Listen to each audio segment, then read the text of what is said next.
Hey, good morning. Good morning. It's nice to see everyone on this gorgeous autumn day. Anytime there's not frost on the ground, it takes me by surprise. I say, oh, I'll take this.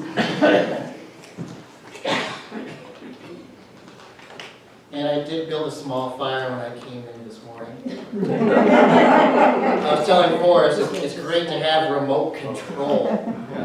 You don't even need a copy of the Pioneer Times anymore and some kindling to get the fire started. So I remember every fall, one of our setup for the winter would be to get usually a cord of wood. Bill would take us through the winter on the parlor wood stove.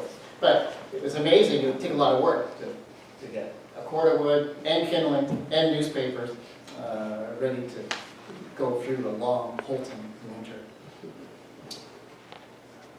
Okay, Christoph, good to see you this morning.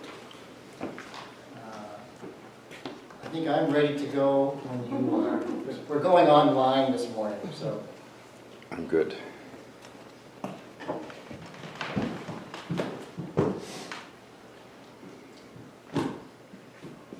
Good morning and welcome to our UU Holton weekly service online edition coming to you from the Unitarian Parlor right here in Holton, Maine.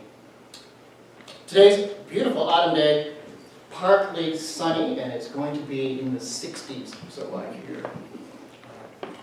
Most of our leaves are gone, but there's a few late turners are still hanging in there.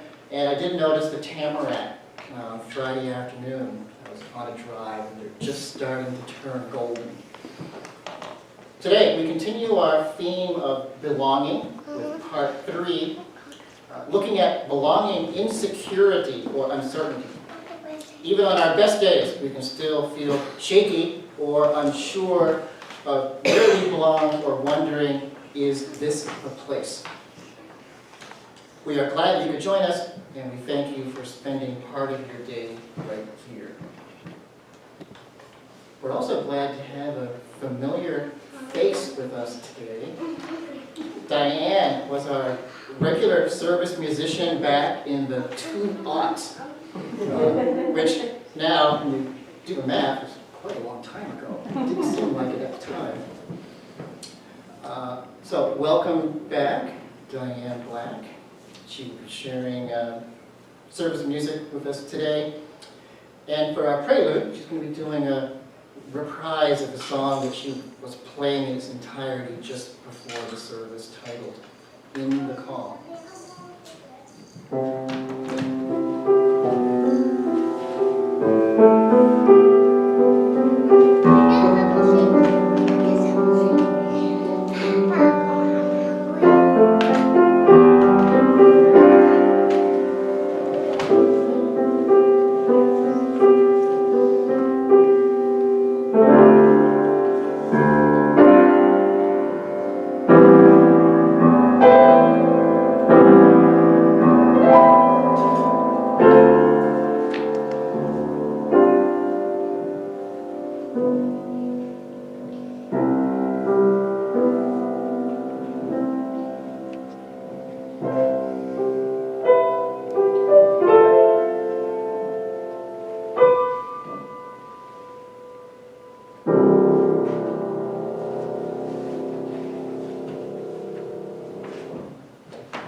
In this moment, may we stop and take note of just this. This moment in time where time is not a factor as much as it is an experience. Open space, our breath, the sounding of a chime. Just this. Sorry. No, we're good.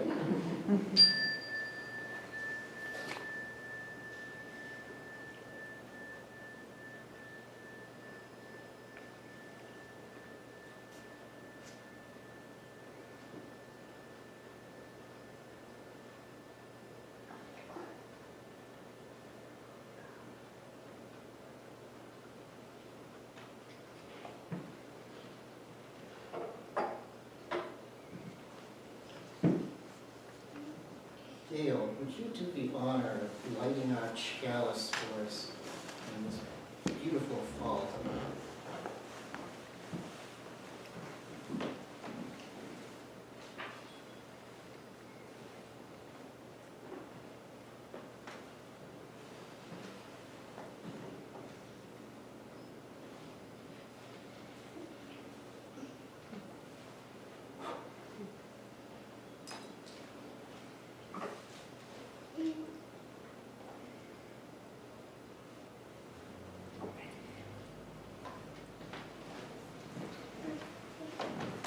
Words for our chalice lighting this morning are from the Upanishads. We light this chalice to help us move from untruth to truth, to help us move from ignorance to wisdom, from animosity to love, to help us move from bondage to new liberation. We rededicate ourselves this morning before this small chalice light. We do so to affirm and to practice these things of truth, wisdom, love, and liberation. We practice today and in the days to come.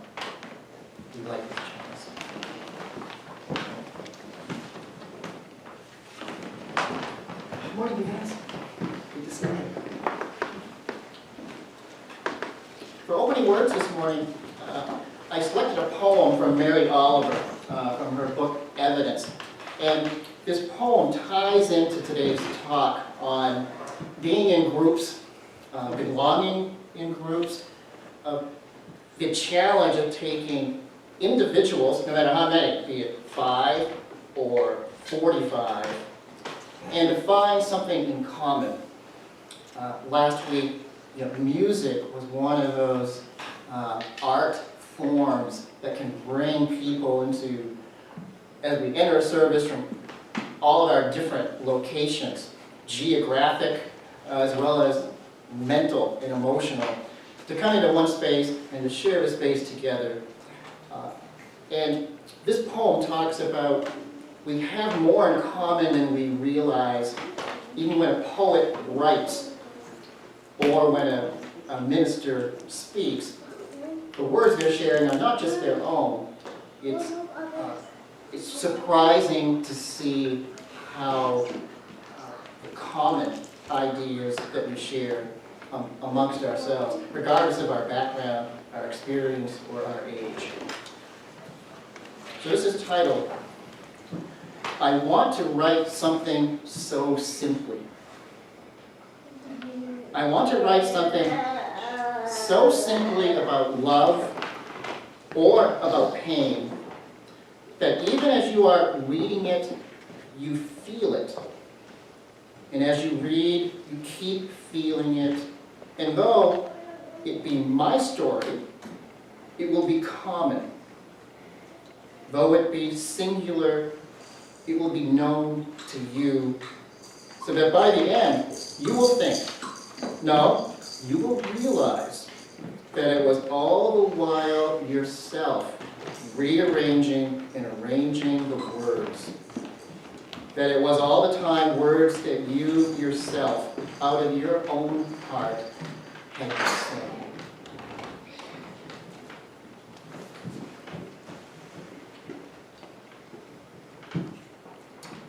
We are going to sing number 161.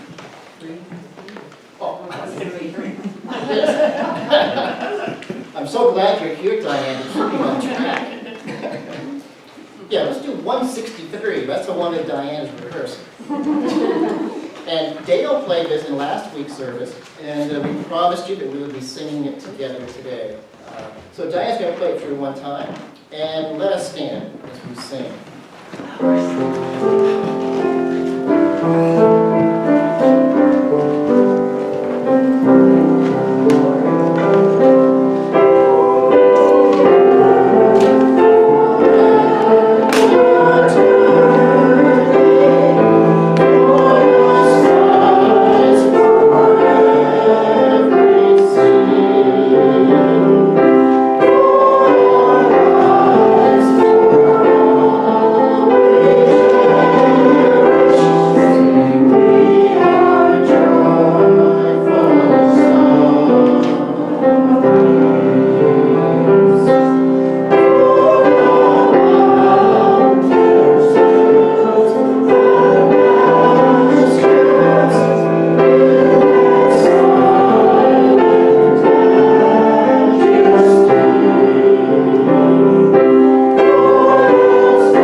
our life is a mixture of sorrow and joy. Joseph Campbell once said that his full spiritual life is the joyful participation in the sorrows of the world. Let us light candles this morning as we continue our life journey.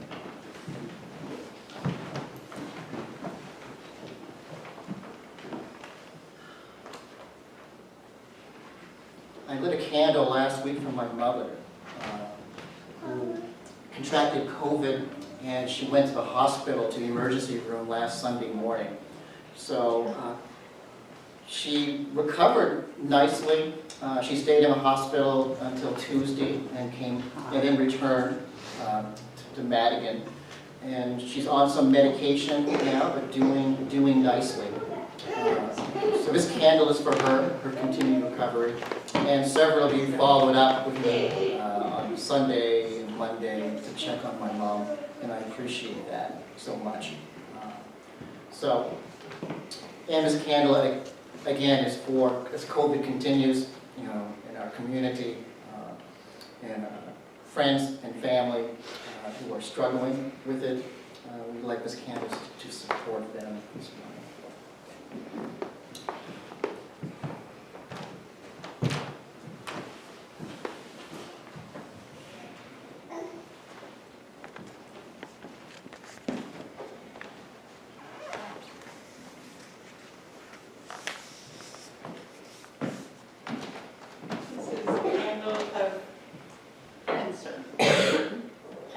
Me and the boys have to go back to Arizona. We cannot find anything here, and Caribou has denied us our house, even with a housing voucher. So we're going back next weekend. Will be our last.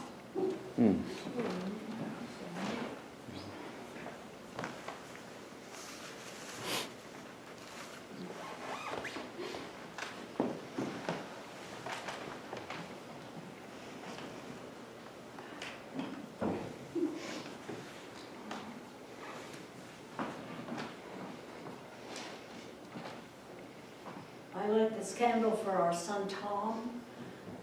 There are several people here that knew him well and loved him, and we miss him.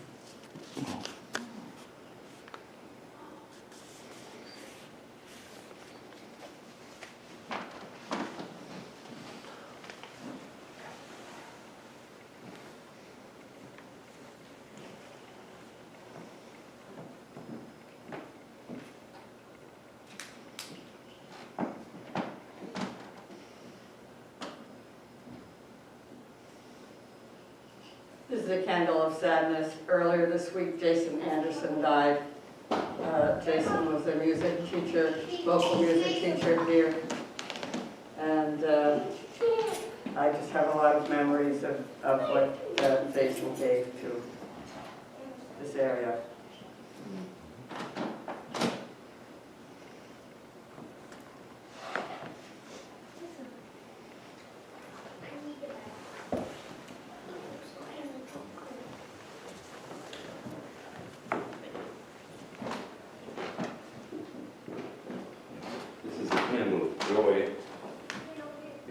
We had Mr.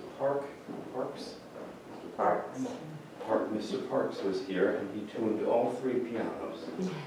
And he went and gushed about this concert piano. Yes. He said we were very lucky to have this, and please treasure it. And the other pianos, he got the downstairs one all loosened up. So if any of you are good at playing piano, or not so good, use it, because he said they want to be played. Well,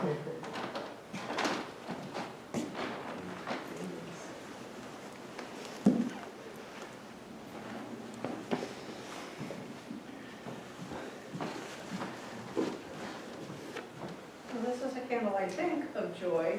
I got my hearing aids last Monday, or this past Monday. So this is my first hearing aid service. So far, so good. It's kind of tinny, but she said that's good. That means it's working.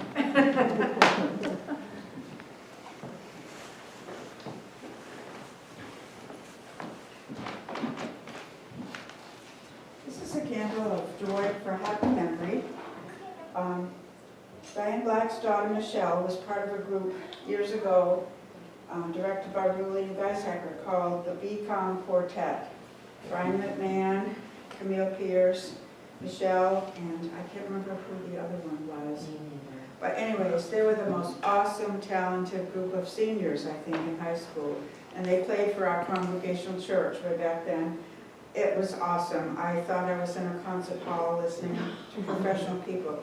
So, Candle of Joy for a good memory, and praise to God for music.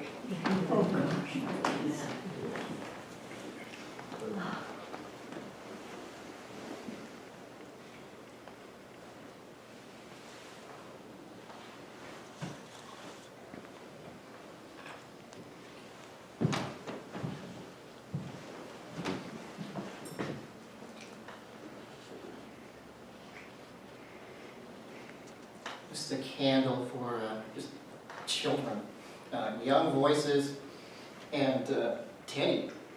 How old is Teddy now? 3 months. Okay. It's great to have him here. He likes your fan.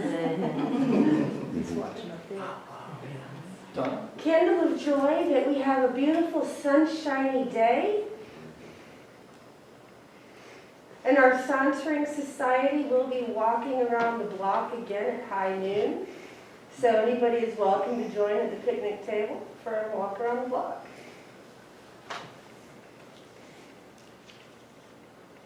And I'm lighting Enjoying this nature. silent candle for any unspoken prayers this morning and concerns that we may carry. A candle for our world as well, for healing, for peace. And any names that you'd like to share and bring into our circle of compassion this morning.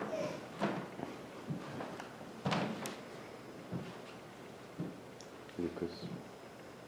With Cricket and Corbin. Larry and Judy. Sean, Geneva. Charles.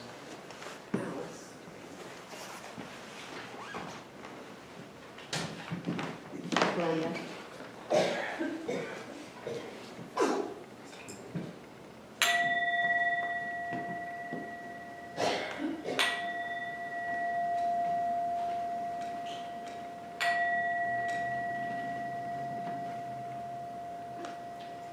And now may these prayers be carried to an expanding space where what is best unfolds to what will be. Our hearts aspire to what is true and the virtue of well-being in this world. We pray for healing, courage, and strength for the doing of what needs to be done, and we offer our efforts to encourage and to be of assistance where we may. We have a blessing of one, we have a blessing of us all. This is our prayer. So be it. Amen. And blessing.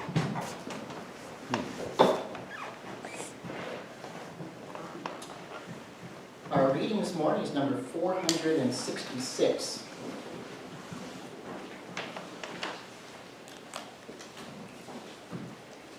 And this is a reading on religion.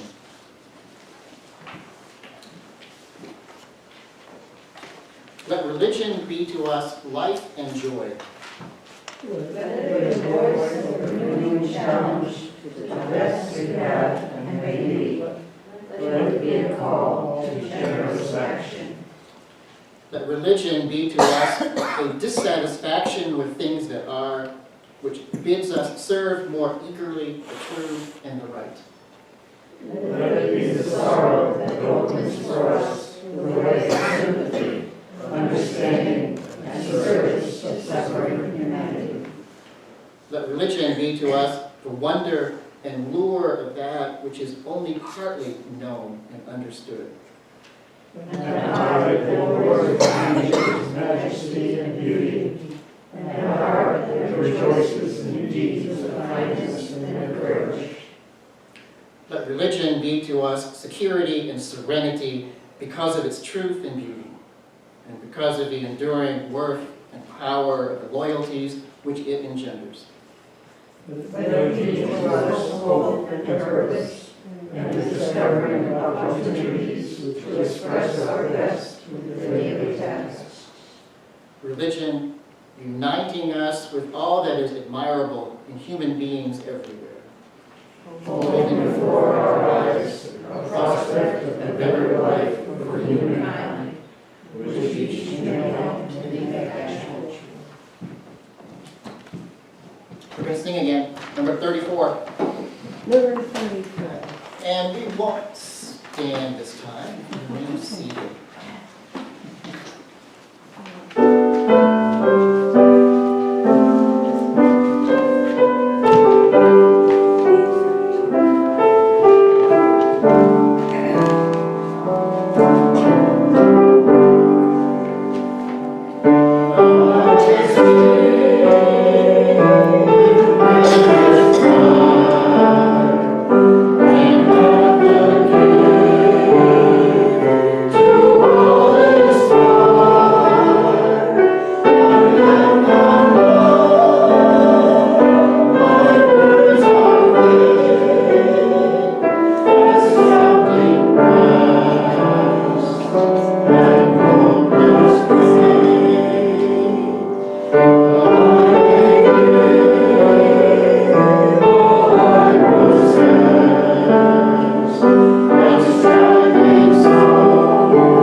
Bob and his friend Frank decided that they needed to get out more, meet some new people, and get out of their well-worn rut.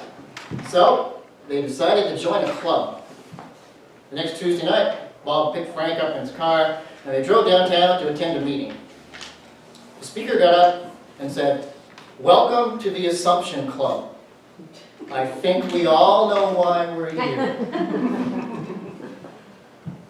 I'll say it again because I just love that line. Welcome to the Assumption Club. I think we all know why we're here. Many of you may or may not be aware that when my mother transitioned to the nursing home last fall, Linda and I moved from our farmhouse on back of a property to my mother's house on US Route 1, so we could keep an eye on the place, keep the heat on during the winter, and keep the driveway plowed. So we've gone from off-the-grid living to on the grid. That's a whole line of stories, not for today. One of the changes that has come along with that is that we now have an electric washer and dryer, so we can do our own laundry at home instead of going to the laundromat. Well, about a month ago, our dryer went on the fritz. It was over 30 years old, so it came as no real surprise. We bought a new dryer at Lowe's, and they delivered it in prompt fashion. Last week, 2 of our members here lit a candle telling a similar story about how their dryer met the same fate, and then how it sat in their kitchen for about a month or so until a hard-to-contact contractor could come and install it. I refrained from saying anything at the time, so I waited until today to elaborate upon the story.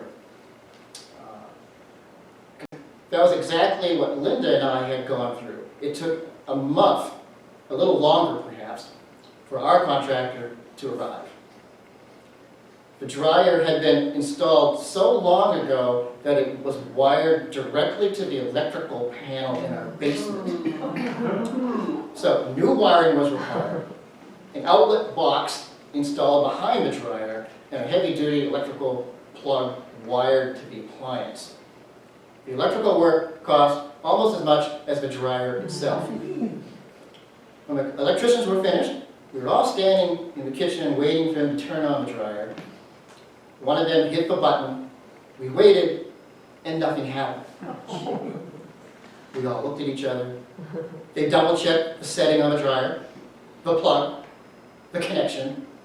We hit the button again, nothing.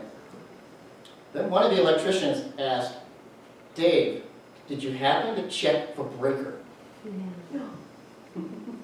Linda looks at me, pauses, and gives me one of those looks that says, "You did check the breaker, didn't you?"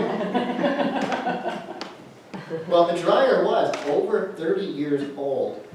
I had my fingers crossed for months that it wouldn't die on us, and then when it stopped working, I assumed it was dead. During my recent jury duty experience, I was introduced to the differential diagnostic process, which is when you identify and then eliminate possible causes to a specific problem, ruling them out one by one, and then you come up with the most likely diagnosis. Well, in this case with the dryer, I failed to utilize the differential diagnostic process. I made the assumption the dryer was broken, and I stopped right there. I didn't even check the breaker. The electrician looks at me and says, "I don't think there is anything wrong with your old dryer at all. You just need a new breaker." And right he was. So now we have a new dryer, a new outlet, and a new breaker. End of story.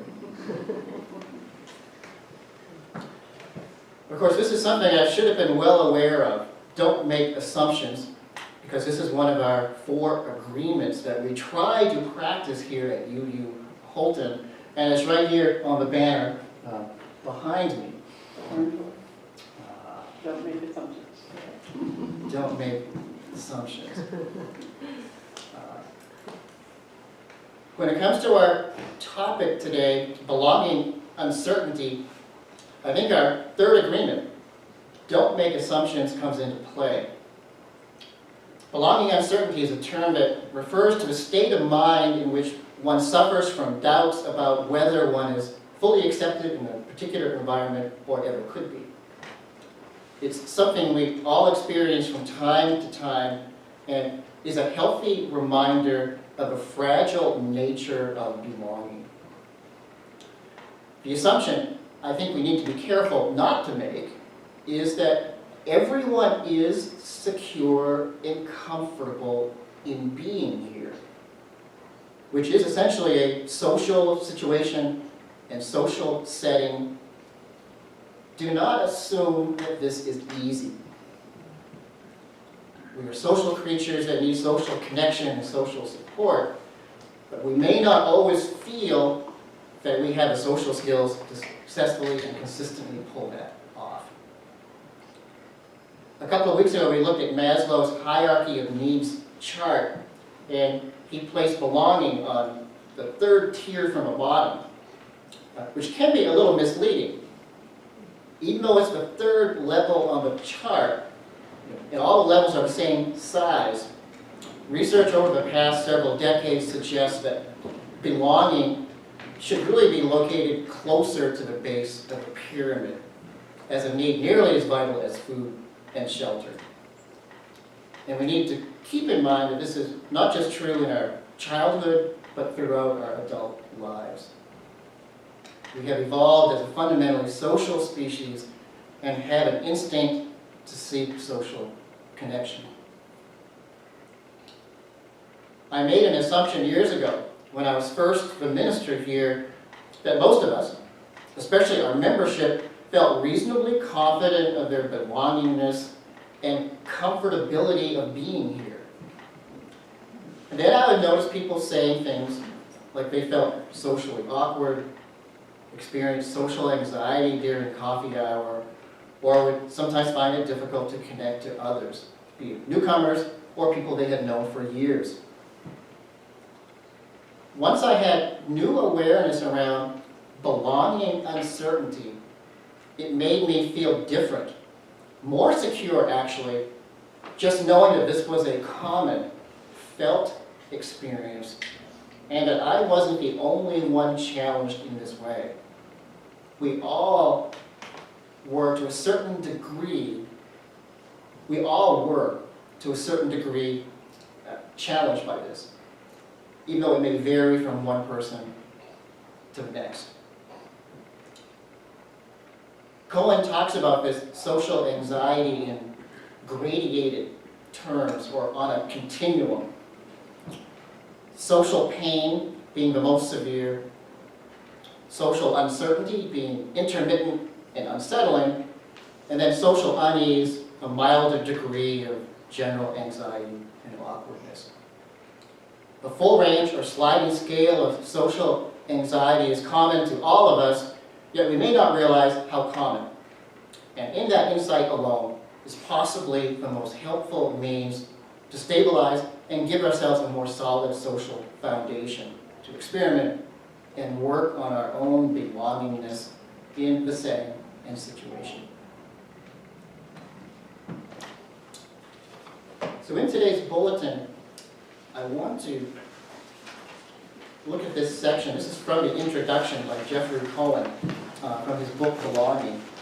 And Dale, would you be able to read that paragraph for us that's in the bulletin? It's actually three short paragraphs. The three? Yeah.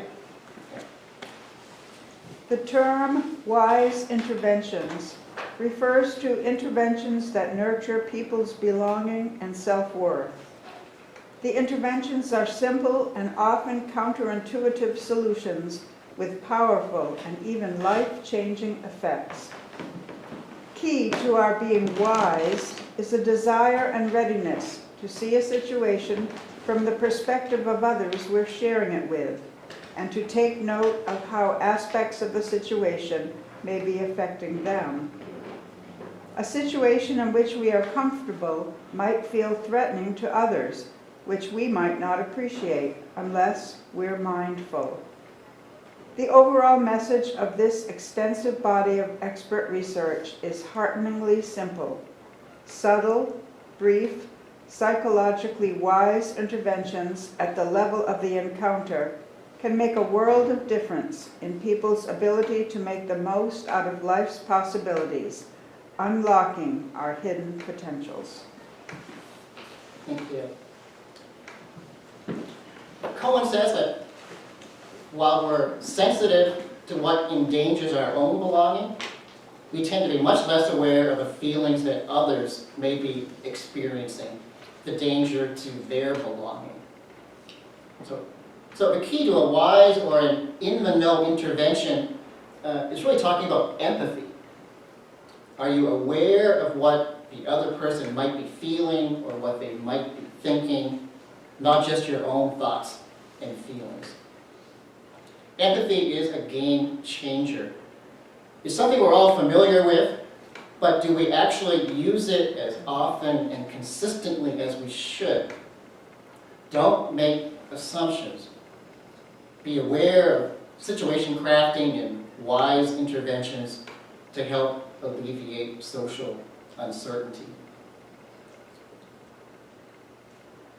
And then in the book, he goes on to talk a bit more about this on page 47. He says, wise interventions can set in motion a virtuous cycle of positive reinforcement, helping people to progressively strengthen and protect their sense of belonging long after the intervention itself has ended.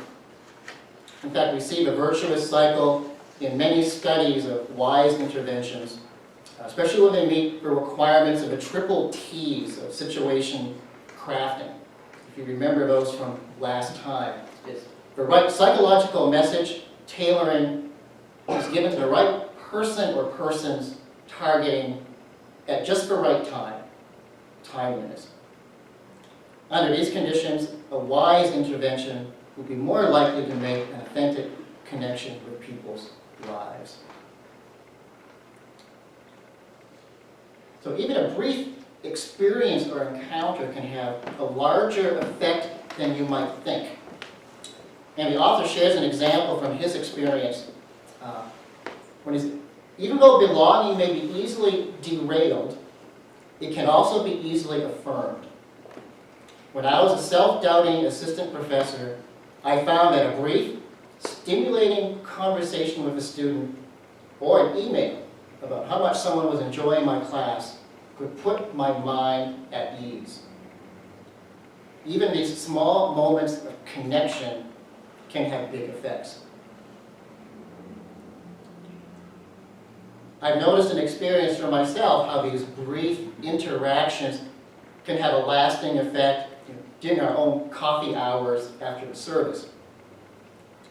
My predecessor, Reverend Martha Newman, used to say that she could gauge the vitality of a UU group simply by observing their behavior and mannerisms during a coffee hour. When she first arrived in Holton, we used to have the coffee, tea, and refreshments set up on a desk in the back corner of a parlor. Food options. This was, I think, a key part of a renewal of a UU Holton group, which at that point reached a perilous point in its survival.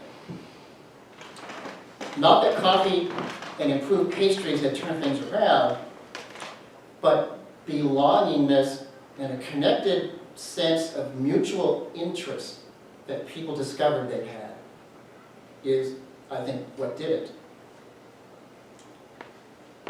In those days, I remember people started making a special effort to attend services, not necessarily for the topic of the day, but perhaps one of their friends who was leading the service that day, or simply to hang out with their newfound friends during a coffee hour. Some of those coffee hours, I remember, would last until 2 o'clock in the afternoon. We encourage people to not only seek out new connections for themselves, but to raise the social IQ of the group itself. To look around during coffee hour and to see if there was someone not talking to anyone. To pick up on that and to include them in a conversation. It was like essentially surveying the room, not just for your own conversations, or who you wanted to talk to, but it was expanding that awareness of empathy, expanded empathy of trying to bring the room, connect the room person by person during the coffee hour itself. And I remember when we started looking at the 4 agreements and our 7 principles, it might be the topic of one of our Sunday morning services, but our attempt at that time was to use those 4 agreements and principles to practice those when we were together as a group. And a coffee hour afterwards was a perfect setting to do that in. While we were in this sanctuary or safe space, and starting to place as much value on what happened in the coffee room after a service as what happened in the service itself. To bridge the two, as we were attempting to build a community of no matter how many people might be here, or as new people would come in the door, to find out, well, to not make assumptions on what their background might be, what their spiritual path might be, but to ask questions and find out what's their story. How did they come to Holton? Um, And to have that quick entry as a practice, and to ease people into that process of inclusion, or it's a social laboratory, you know, that any social situation, any club or meeting or social public event, essentially is that. And a controlled setting here in sanctuary or in a church is to create community, or to try out these crafted situations or wise interventions of creating a space that is welcoming, including, and assisting people in telling their story, of interacting. Empathy, group awareness, attempting to lower belonging uncertainty, which we all experience from time to time. Once you start talking, even in a short conversation, usually that eases, it melts away, and suddenly you find yourself in a conversation, or connecting with just one person in a room, and it can be a short interaction, can have a lasting effect, where that time has a lasting impact on the individual.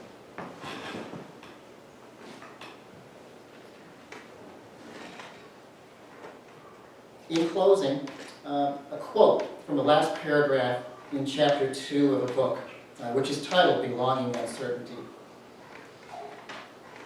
These and other wise interventions can help people realize the potential already present in themselves and in their present environment. Sometimes you can change aspects of a physical setting to foster belonging, sometimes not.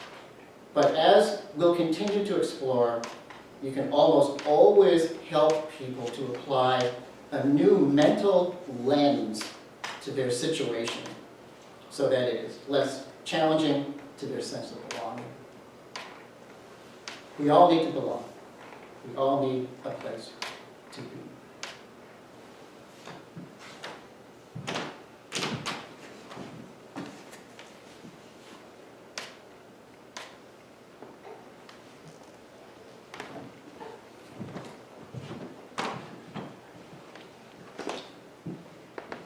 And now as we extinguish the chalice, we continue with our day, knowing that it is good to have been together, even if for a short time. Let us walk in love. May peace and kindness accompany us all, this day and then the next.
birthday. We're sauntering after coffee hour. Talked to Donna about that. And I'm looking forward to hanging out with Diane a little bit during coffee hour. So thanks for coming, everyone. We want to thank everybody for tuning in today. If you'd like to show your support, please hit the like button, subscribe to our channel if you're not already subscribed, and help us out by sharing this message by clicking the share button. If you'd like to make a monetary donation to you, Church Holton, there is a link to our online donations in the video description down below. And again, thank you so much and have a blessed day.